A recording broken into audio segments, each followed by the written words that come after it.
October 2020, we made history at the Southmorton Boxing Club by staging the world's first behind-closed-doors white-collar boxing show. We got over 10,000 views on the night across 103 countries. Now we're bringing the live rumble back, bigger and better than before. Follow the fighters in the build-up and vote on the night for your favourites. See all the thrills, spills and skills from the best in white-collar boxing, live and free at the KO Cup.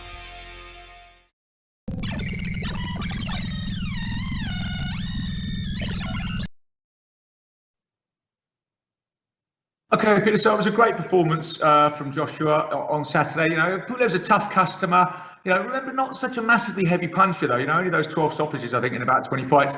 But there were some question marks over the performance. I think even though it was good, he won every round. Let's remember that. And then the devastating knockout in the ninth was classic Joshua. The uppercuts were flowing all the way through the fight. But I think Teddy Atlas put it best for me. He said, you know, the ghosts of Ruiz are still living in Joshua's attic. And I think we saw that. You know, we saw in the third, I thought Pulev was gone. I didn't think he was going to be able to get back into the fight, but Joshua kind of did let him back in the fight. And we saw the increase in lateral movement that he used against Ruiz last time. The blueprint that he really put down in that Ruiz fight seems to be permanent Joshua now. You know, we know Rob McCracken is still head coach, but there have been a few other coaches brought in to add things to his game. And the lateral movement seems to be there a lot. You know, he did work well behind the jab. The uppercuts were coming in, but he did tend to clinch and close when Pulev got in close. Whenever he got caught, he tended to shut it down.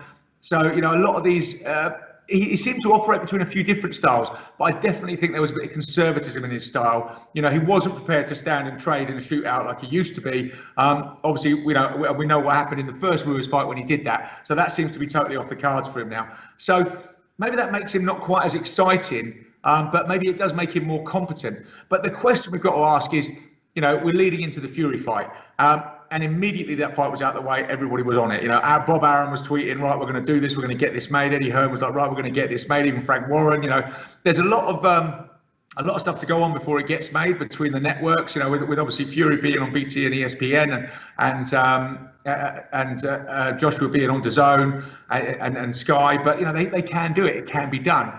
We just hope this doesn't turn into a Tyson Lewis and happen 6 years after it, or a Floyd Mayweather Manny Pacquiao, which was interesting as well, to digress. But I never knew Floyd was going to turn up. So Floyd turned up at the fight and you know was all over Joshua and whispered in his ear. So there's something going on there as well. And Floyd can make things happen in boxing. So I think that he's on side as well. You know, the Fury fight looks more and more likely. And interestingly enough, another digression, wasn't it amazing to see the crowds back? I was surprised at how emotional I got about that. You know, watching people shouting in the stands again. You know, there were only 1,000, but it was a step in the right direction.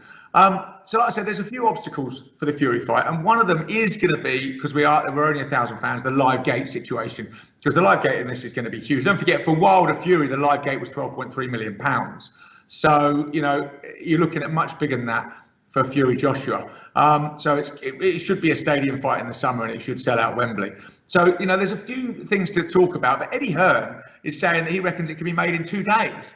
You know, which is fast even for Eddie. So, but you know, we're going to see about that, whether that comes to pass. But you know, I just hope we don't get sort of the carrot dangled again and it slips away. But there does seem to be real movement behind this. There does seem to be real direction behind it to get everything back on track, to get boxing back on track with an event of this magnitude. Because this will be the first time ever that all 4 belts are on the line, presuming the WBO don't enforce Usyk as their mandatory, in which case Joshua would probably vacate the WBO. But they're not going to want to miss out on this money, and they're not going to want to miss out on the prestige of, you know, being one of those 4 major belts.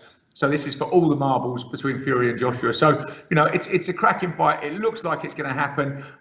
You know, I just can't wait to do an update next week, Peter, hopefully saying that, you know, we've got a date, we've got a venue, we've got all the things that we're actually missing. We've got loads of goodwill at the moment, and that's such an important thing to have in boxing. But we just need this nailed down now, and I just can't wait. It's going to be fantastic.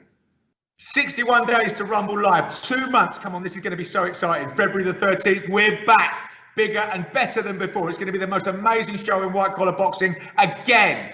Tune in, get involved. It's going to be mega.